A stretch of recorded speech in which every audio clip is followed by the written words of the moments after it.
Books on Tape presents Fatal by Michael Palmer. Read by Michael Kramer.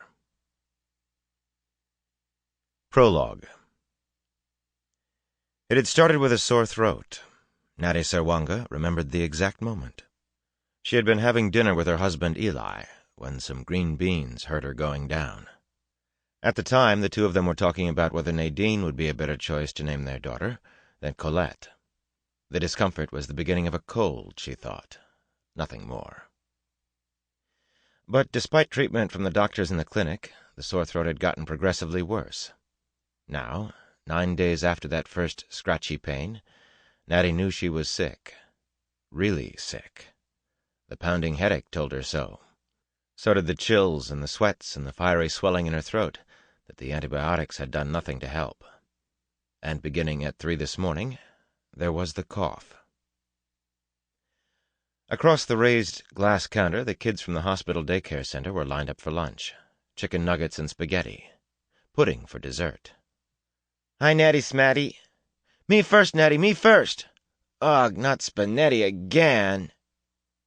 Winking at an adorable 4-year-old named Harold, Natty forced a few drops of saliva past the burning in her throat and filled his plate.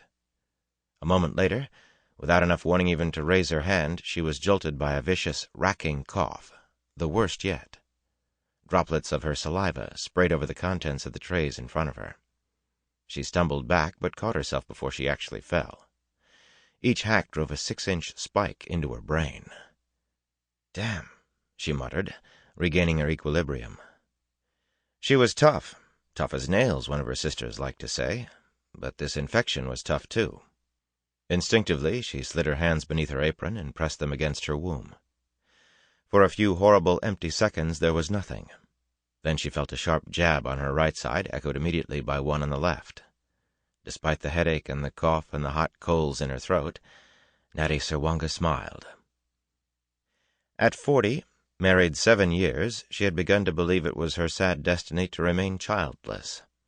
Eli, who came from a family of 10 children, desperately wanted kids.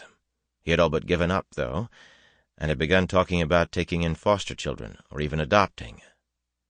Then the miracle. "Natty, are you okay?" Supervisor Peggy Souza eyed her with concern.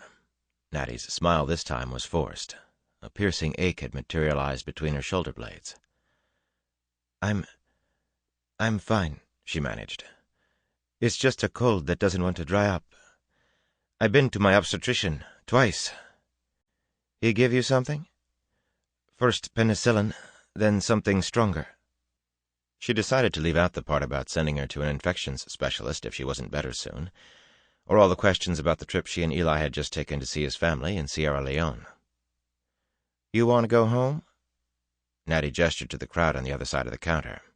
A number of nurses and doctors were now lined up behind the kids. "After the rush, maybe." The trip to Africa had used up the last of her vacation. She had been saving up her sick days to use in conjunction with maternity leave. With any luck, she would be able to work until the last week, and then take almost 3 months off. There was no way she could leave work just now.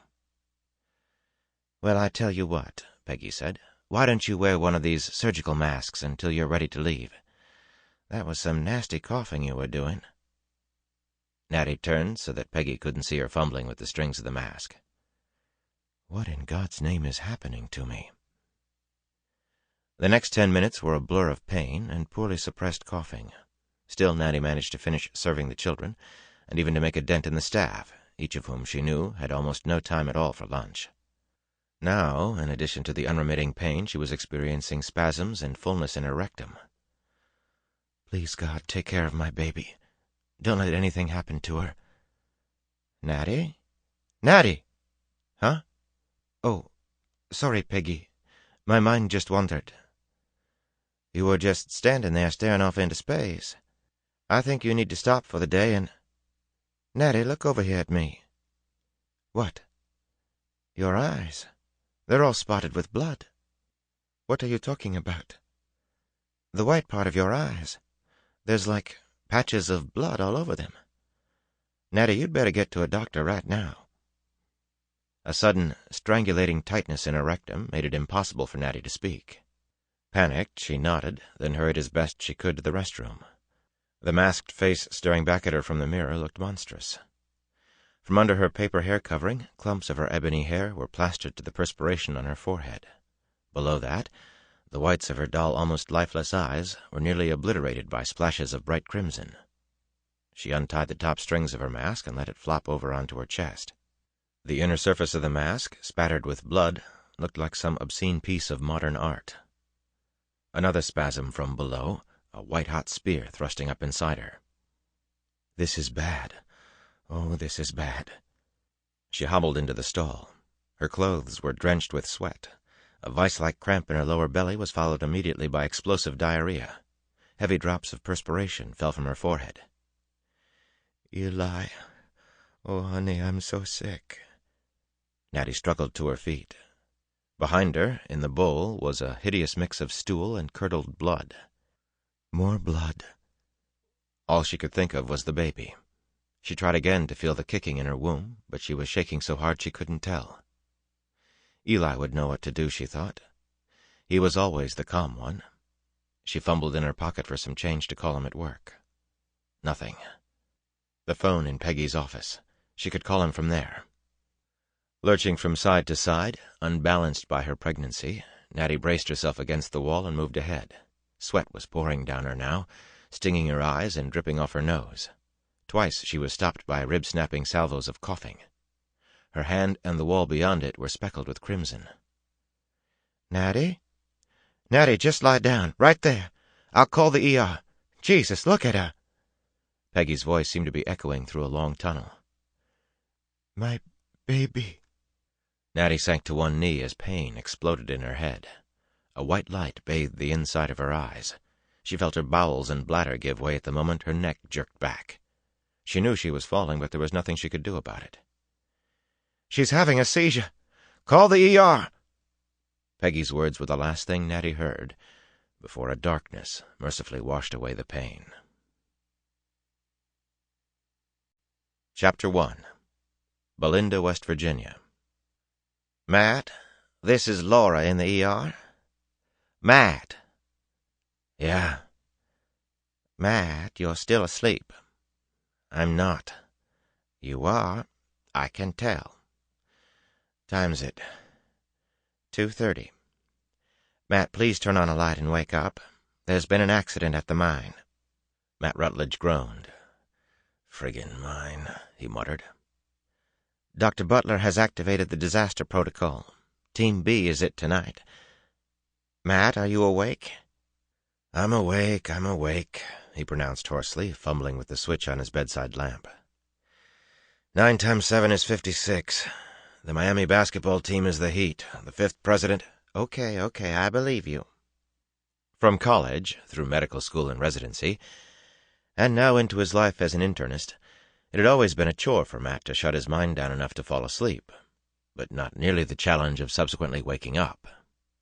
Laura Williams knew this trait of his as well as any nurse, having worked with him in the ER of Montgomery County Regional Hospital for 2 years before his decision to switch over to private practice. She and all the other nurses had adopted the policy that Dr. Matthew Rutledge wasn't definitely awake until he could prove it beyond a reasonable doubt. Light on, feet on the floor. I'm up. Hold on for a second.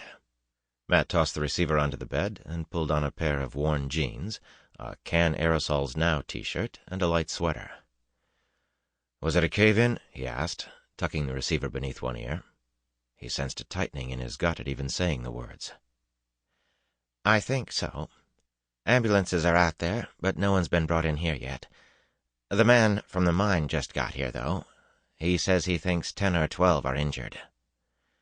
Man from the mine? Matt pulled on a pair of gym socks. 2 toes, the little one and the 4th, poked through a hole in the left one. He briefly considered a replacement, then pushed the toes back in, and went for his boots instead. He called himself the safety officer, something like that, Laura said. Tall, black hair with a white streak up the front.